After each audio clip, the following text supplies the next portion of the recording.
Welcome to the AG45 Soul Aligned Strategy Podcast, where business meets purpose, growth feels good, and results meet enjoyment. Hosted by Catherine Broyce, CEO and founder of AG45, this show is built on 30 years of hands-on experience across 4 countries, 3 businesses, and 1 incredible life raising 4 children. Catherine brings a rare whole-person perspective to business, strategy, and leadership. This podcast is for business owners ready to stop spinning, start aligning, and build a business that delivers real value while creating a life that actually feels like yours. At the end of the day, you are the engine behind it all. And when you're clear and aligned, everything moves with purpose. It starts with you. Let's dive in. Welcome, Patrice, to the Soul Aligned Strategy Podcast. It is great to have you here. I want to introduce Patrice Flanagan Morris to the show today. And to that, I'm going to pass the mic over to her because she's going to do a much better job at sharing about you, but also then sharing with the audience about your business. Yeah, thanks, Catherine. My name's Patrice. I am a licensed clinical social worker in the state of Wisconsin, which is just fancy letters for being a mental health therapist and going through a lot of school and post-grad hours. And I am a brain spotting consultant, and then I run an outpatient mental health practice in Waukesha, Wisconsin called Empowerment Within LLC.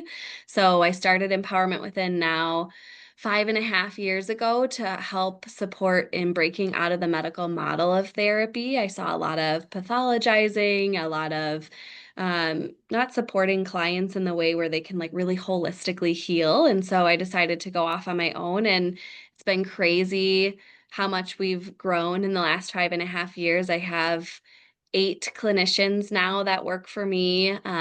All are very aligned in innovative practices. I really value making sure that we're providing the best services that we can for the clients that we have that really help them heal, deep in their bones.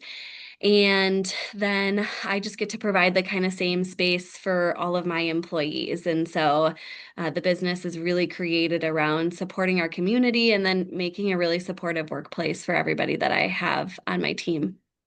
I love it. So I am a huge advocate for, therapy or self or help or whatever, however you want to describe it. I've gotten in various forms throughout my whole life, whether working with a therapist or working with a coach or working within even Asian practices of meditation and Reiki and energy work and stuff. And so huge. So I have a question to that though.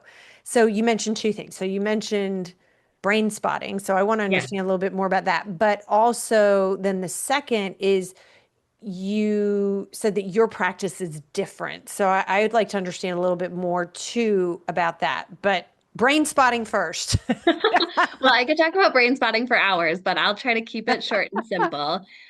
Brain spotting is a practice of a therapeutic tool to help clients process from the bottom up in their brain. So traditional therapy really helps us cognitively look at things different.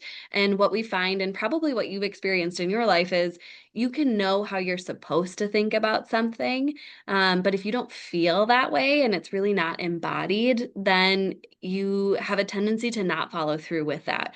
And so what brain spotting does is really helps us process at a very deep subcortical or lower level in the brain some of these files of information that are acting into the present moment. And so it's really about shifting a lot of your automatic thoughts and feelings towards a more aligned and authentic kind of way of being in a really non-shaming way. So I think it's hard sometimes in the therapy context when you know what you're supposed to do, you're getting this information, you know the skills that you're supposed to use, and yet it just doesn't feel like things are shifting and you're not feeling all of it kind of settle into your body. And so that's really what brain spotting does, is helps us process the past stuff, whether it be trauma, family of origin stuff, social conditioning for a lot of the women that we work with, and processing through a lot of that so that they can act into who they know they really want to be in the here and now. And so, we're different in a practice of I really value innovative strategies. I value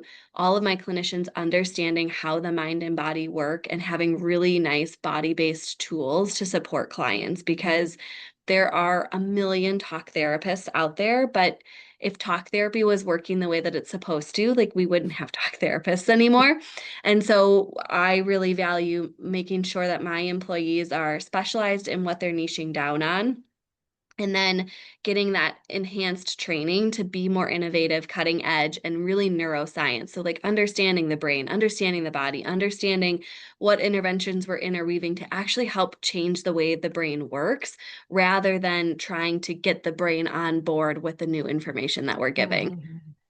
Mhm. That's really cool. That's super, super cool. And, again, you're speaking to my heart and my head, and I've done a lot of studying in terms of the mind, in terms of the body, even went to undergrad school in Australia to study medicine for fun and with a flavor chiropractic because the spine is the communication. And I wanted to see how Yeah. the body and the mind interact. So I love it. It's very, very, very cool. So real quick though, on the brain spotting, I mean, it's not like you're like setting some, you're putting something on somebody's head and like No, I've spotting. had people call it like brain mapping and train spotting before. So what brain spotting is that we have bilateral music that goes from ear to ear in a non-patterned way. And we actually find a brain spot in your field of vision. So I use a pointer, and we find there's somatic cues that your body will give us, that there's like a little file stored there, because the muscles around our eyes connect directly into that survival system in our brain. And so it's why sometimes if we see like a flash of a shadow, or there's like a bird flying overhead and you see the shadow come around, what your eyes will automatically do is orient towards that thing to assess for danger or safety. And some people's orientation is much more heightened than others, and those muscles around the eyes connecting into the survival system actually give us direct access into that lower part of the brain instead of trying to think our way there. Wow. Okay. So that sounds like something I did because I'm a master practitioner of neurolinguistic programming, and it was something we did with the eyes, and we were looking at kind of where the eyes were going, and if there was a bit of a, and then it was like doing this figure eight thing. Um, Hmm. sounds like it could be a little bit similar, but Yeah. I I have to be honest, I never really used that technique. I did it more from the communication aspect, but so you already mentioned a bit in terms of how your business is different Yeah. from maybe the more traditional talk therapies. Is there anything else you wanted to add in terms of what differentiates your business from others? We're female led and we're an all female staff. And I think that that provides a lot of comfort, especially when we're working with a lot of high performing and overachieving women to help find settlement in themselves again. Is really like a big umbrella of the people that we see. And then, like I said, every clinician I have has specialties. So I have a perinatal focus. We all have a trauma focus. We've got OCD, and I do more of the expansion, women in business and leadership now, and more of, you could probably not categorize it necessarily as mental health therapy. It's going to be more of like an emotional wellness little edge to it. We have couples therapists. So everything that we do, I really try to make sure that my clinicians are what they are speaking to as what they're good at is what they're good at. I really don't believe in clinicians being overarching generalists in everything, because then you just can't support people the way that they need to be supported, and you don't understand them the way that they need to be understood. And my goal is, from the time somebody calls in and makes that first step in connecting to us to the time that they have moved through a therapy process with a clinician, is that entire time they feel seen, they feel heard, and they feel held. Yeah, cool. I love it. And do you work with men then too? Yes, we do have Yeah. probably I'd say like 30% of our clientele is men. Okay. Very cool. So So you're on the Soul Aligned Strategy podcast. So the Yeah. question of, that I ask everybody on the podcast is, what does soul aligned mean to you and the impact that you see when you either are soul aligned or when you're not soul aligned? Yeah, I think being soul aligned for me as a clinician and as a business owner is really finding that balance between being compassionate and connected with everybody, but also making sure that I'm doing everything on the back end of things to provide what they ultimately need, which is a good income, and that clients need, which is good care. And being soul aligned is really about taking that time and reflection and space, making sure I'm not pressing myself so much against the glass that I get kind of lost on what my values are or following in integrity, and just staying really paced to make sure that I'm making the best decisions to ripple out. Because the whole reason I made the business, and that's really what I try to go back to, is the whole reason I set this up was because I wanted people to have a different experience. And in business, it is so tempting as you get a little bit bigger to lose yourself in, some of the ease that can come, some of the corners you can cut. Like there's just opportunities that kind of show up that are really easy to pull you out of that alignment. And really staying in that soul alignment means choosing the hard thing, even if the easy thing is like right there and nobody would know it. Really just like staying in your integrity, I think. So it sounds like, what you're saying is being aligned to yourself, in Mhm. terms of what's important to you and why Mm. you're doing it and making sure that that alignment is there in the business. And I hear you too. Like you can definitely slip um, out of or be misaligned um, as business gets easier, or as it gets harder too. Yeah. Like that can really I think mess with people and mess with yourself because you can get so in the weeds of life that you can forget why you are doing it to begin with. Yeah, and there's such a temptation to like make money. And all of so my last few years have been, as I've grown the business, I've had to spend a lot of time educating myself on owning a business. When I first started things, it was just me, I could kind of do whatever I wanted to do. And then as I'm hiring people, I'm like, I really need to have a business structure here that supports the people that I hire.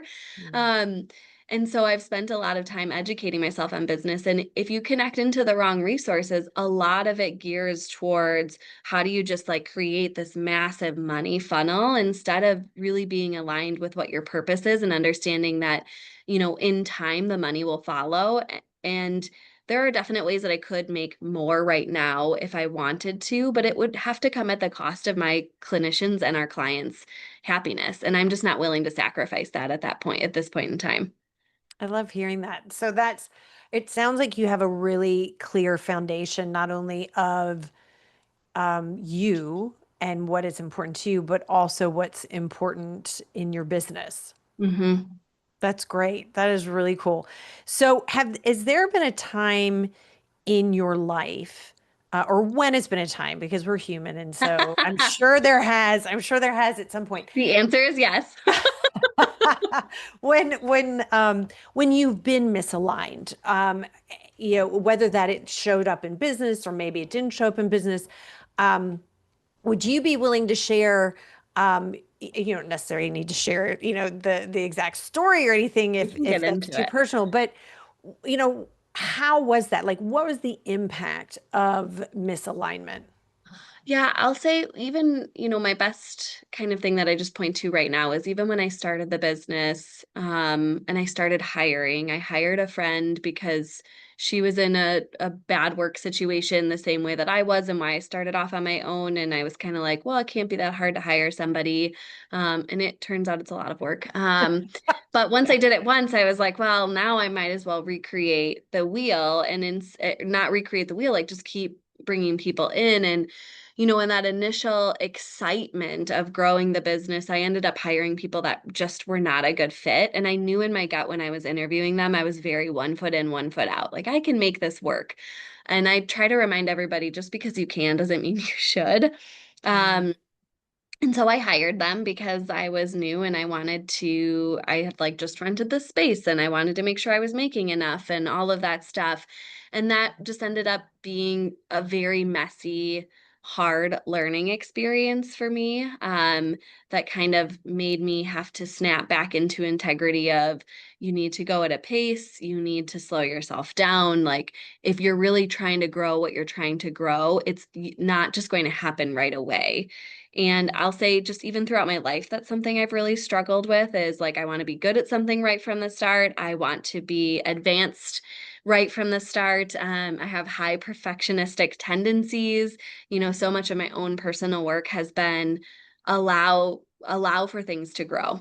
Like, don't just focus in on, okay, I've planted all this over here and now I'm going to go focus in on this garden, because you end up letting another garden completely die. And so that really helped me kind of shift and get really clear about understanding my hiring practices, who I'm bringing in, being cautious and not just jumping to bringing somebody in, because the pain and impact that it has on the business, on me, and that other person that I brought in that just isn't a good fit, is really immense. And I just don't want to cause that for anybody else anymore. And so, since that time, everybody that we brought on has been, the group of women that we have now is just so wonderful, and I couldn't be more grateful for all of them. I feel very lucky and blessed to have them, and I feel very grateful for myself of even in times of scarcity, not just giving into what's there because it's there and I need it right now. Mm. So you're absolutely right in terms of hiring people. It's not easy. It's probably, well, I would say it's definitely one of the hardest things. And even the whole, keeping them, retaining Mhm. and ensuring that there's that balance, that they are getting the results they want and enjoying the journey too, which, is also on them as well. But how did you do it? So you started off maybe not, you know, so great. You said you were 1 foot in, 1 foot out with the people you're hiring. Um, what did you do differently that allowed you to hire the people that were the right fit for your business and for you? Yeah, I think it was a couple of things. So the first was that in the time that I went through the firings of people, I had also miscarried, which really kind of gave me a fire to not care as much, and to be like, if I'm going through this like hardship and this traumatic thing, like, I refuse to let my business be any more challenging than it needs to be. And so that kind of gave me the reminder of, you're growing this for you and you're growing this for a purpose. You need to have some more authority in this. You're the business owner. That was my first kind of wake up call, to be like, you own this business. You take the liability of it.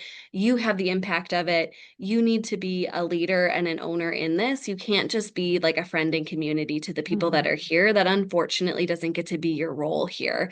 And so while I can be real and I can be in connection, I also need to be the leader at all times. That's just what owning a business requires of you.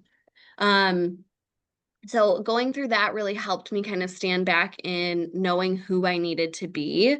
And then in bringing new people on, I made a new system of, I do a phone interview first, because that actually helps me assess, even in that 15 minutes, I can get a very good feel for if somebody is going to jive in the environment that we have here versus not. And then I get really clear before I hire somebody, what kind of specialties are we looking for? What are the personality dynamics that would benefit the team? So initially, I feel like I hired a lot of me. And then it was kind of like, I have a lot of energy and I'm like, but it's you put 5 of me in the same room and it might be a little bit too much. And so we started kind of assessing the characteristic traits that really blended and complemented each other. So I feel like, I would look for some people who were a little bit more introverted, but they had a very like calm and steady kind of demeanor about them. People who were always open to learning, always open to feedback, always willing to assess their own blind spots. Just really looking for good character in people. And then the clinical aspect of things, of like, how do you want to grow as a clinician and where do you want to be 5 years from now? How does this environment support you in getting there? I love that. And you know what? I was laughing because when you when you're saying like, you had five of you, I was just even thinking of myself going, oh my gosh, if I had hired even just one, that would be enough Yeah, I think that, we often are like really comfortable. I guess I'm really comfortable with my own personality because I've done so much of my own personal work and I really adore myself, but I also know where my blind spots are in that personality type. And while I can work on them, it's really helpful to have a staff that balances out who can also put me into 100%. check. So, that's a big thing that we all value too. And something I look for in hiring is how do you manage communication? Because I don't tolerate passive aggressive communication. It's not for me, and I don't think it builds an environment for anybody to thrive. And so we really do open and honest, direct feedback. I provide anonymous surveys for my employees every single year to be like, you tell me what the blind spots are, you tell me how you're succeeding, where you're not, what concerns you have, so that I can really take that an assessment of looking out at my next year and kind of decide like what do things need to look like, what needs to shift, what's going well. And I That's really think cool. because I do all of those things, our retention rate is really amazing. Most of my clinicians have been here, like the oldest has been here 4 years now, and the newest is um, a year and a half. And so people stick around for a while, and usually their next step out is starting their own practice, which I'm happy to support. And I feel like everybody kind of is well aware of that. So just like really working on staying in integrity, being transparent, and offering what I want them to give back to me, I think is the best thing that I can do. And then I saw all over when I was hiring, if it's not a hell yes, it's a hell no. Like you Mhm. gotta be, when you're hiring somebody, you really have to feel like, okay, you're gonna fit in. We will find a space for you to be a part of this community culture. I'm not just hiring somebody to fill a spot and bring clients in for them if I don't trust them. Mm. Well, and in particularly I mean, in any business, but in particularly your business, I mean, that is so people centered and it's helping and supporting. Um, Hmm.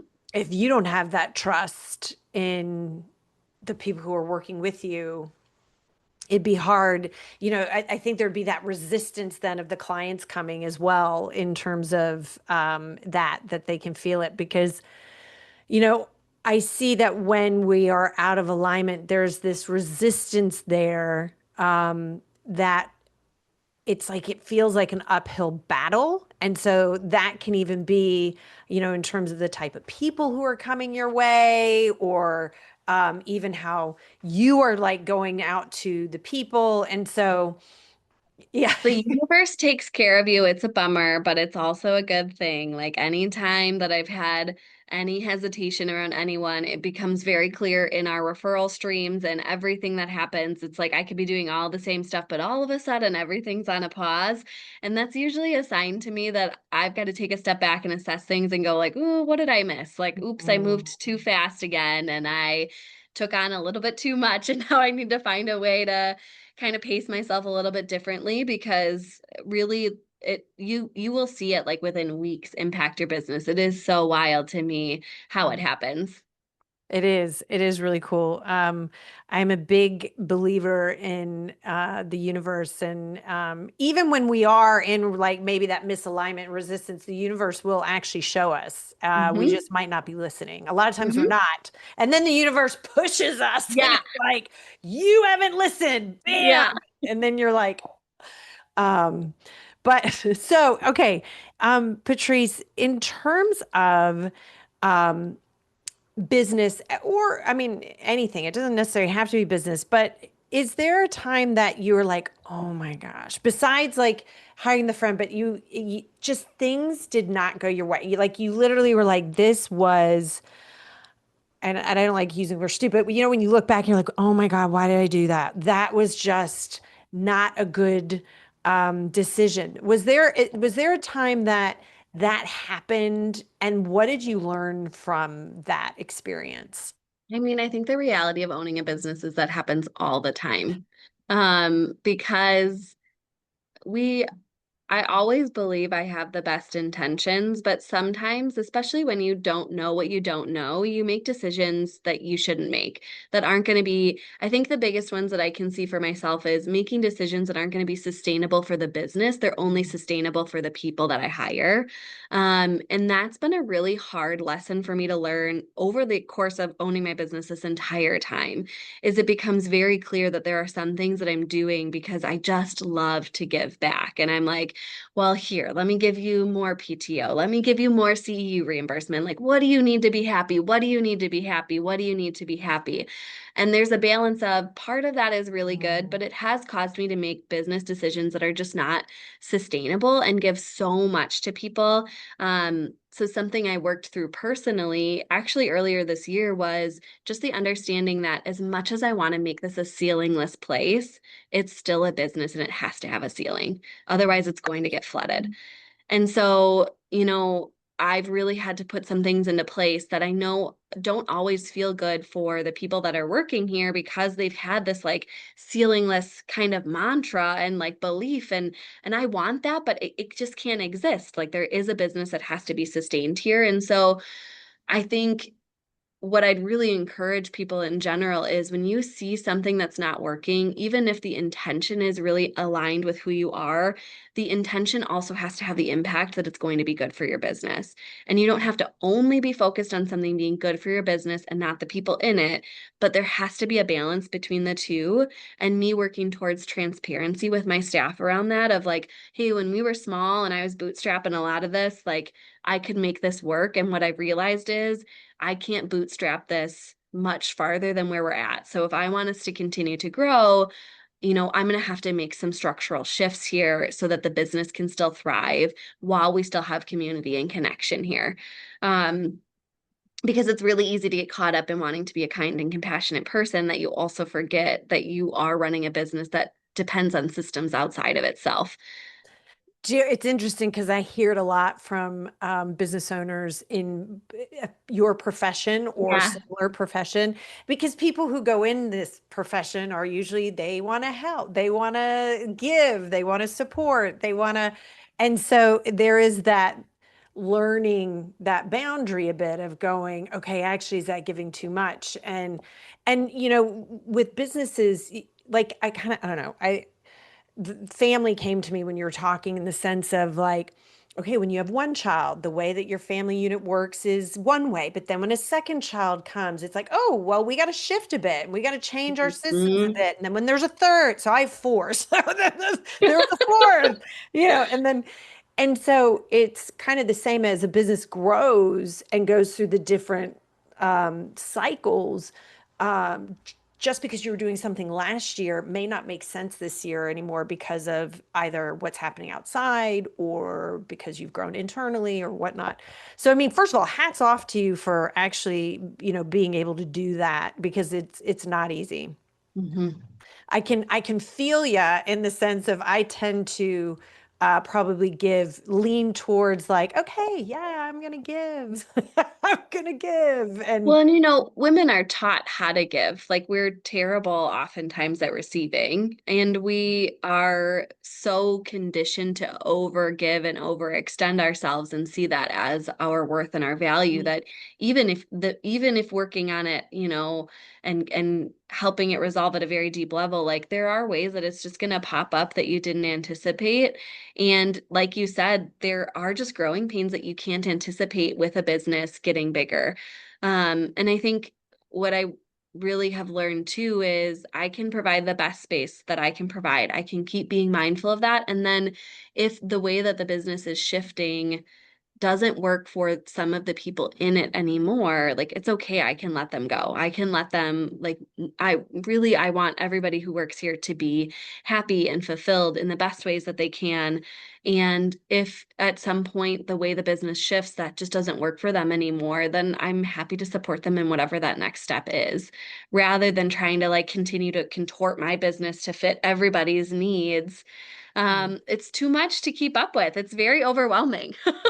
it is too much, and it's also not, like you said, it's not sustainable Yeah. in the long run.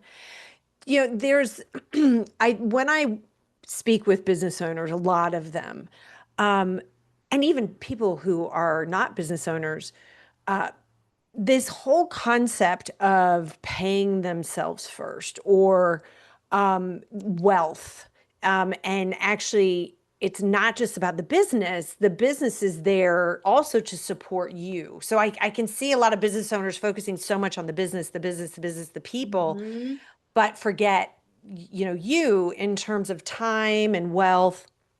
So, how do you have any advice or experience that you want to share with regards to the importance of that wealth creation for yourself as well as growing the business? Yeah, I think it can be so challenging as a business owner. I think there's a lot of guilt, especially in my profession of, you know, me seeing less billable clients, but maybe making as much or more as like some of my employees who see a lot of billable clients. And um, I think there's this idea sometimes that we can get caught up in like selfishness or other stuff like that. But what I try to remember is at the end of the day, as long as I am leading with integrity, as long as I know I'm doing what I need to give back in the ways that are sustainable, as long as I am reassessing that continually inside of myself and I'm open to hard conversations, if anyone here feels like I'm not doing that, then I also am building a business so that I can have some freedom too. And I'm not stopping them from doing that. Mm, There's no point that I have ever said, like, no, you can't leave, right? Like, if that's the financial freedom you want in the same way that I have it, please go chase it, go find it. That's fine. Um, I'm not building a business to be, I mean, I am connected to it, I think, at all times, but I'm not building a business so that I don't have the flexibility to run out in the afternoon to take my girls to urgent care. Like I want to be able to be home by dinner time so that I can be there to support them and take care of them, especially in their younger years, so that I have time to take off in the middle of a day to go take care of myself, to go to my own therapy appointment or whatever it is that I'm doing for self-care that week. And I think it's hard to sometimes you get caught up in the weeds, but there is a full benefit to being an employee, and that means you get to come in, you do your work, and you leave. And I don't get to do that. This business lives with me. It is quite literally my logo is tattooed on my arm, so it is always with me. Um, and so there are benefits, just like my employees have benefits of just being employees. There are benefits of being the boss, and so I think what I've done is kind of try to see what are the benefits of my role to make sure that I'm also incorporating those into everything else I'm doing for everybody else. And I nice. think that's what's helped me create some sustainability. It's like job description and benefits for me and job description and benefits for my employees. And that helps me kind of find a little bit more peace and balance with it. Let's see the tattoo. You said it's on your arm. Nice. Look at that. Love it. It's a purple So lotus. love it. Well, yeah, the lotus, so lived in Singapore. Lotus is very important out there in Asia. Mhm. Um, so, Patrice, thank you very much. This has been really wonderful spending time and hearing about your business, hearing about you, hearing about, soul aligned and when you're not soul aligned, and really appreciate you taking the time to have this conversation. And I need to come out and see because I'm really interested about this brain spotting. Yeah, I've Hey, heard of it, but I'm kind of, I didn't really know what it was. anytime. I'm always happy to give people a little experience of it. So Love it. Well, thank you so much, yeah. Patrice, and would love to have you back on again sometime. Thanks so much for having me.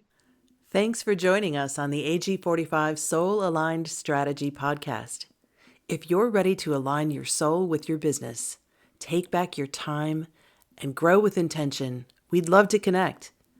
Visit accelerategrowth45.com to schedule a call, apply to be a guest, or take the next step toward building a soul-aligned business.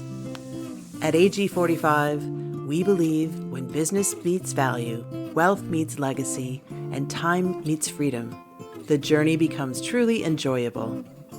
Until next time, stay aligned, stay inspired, and keep building your legacy.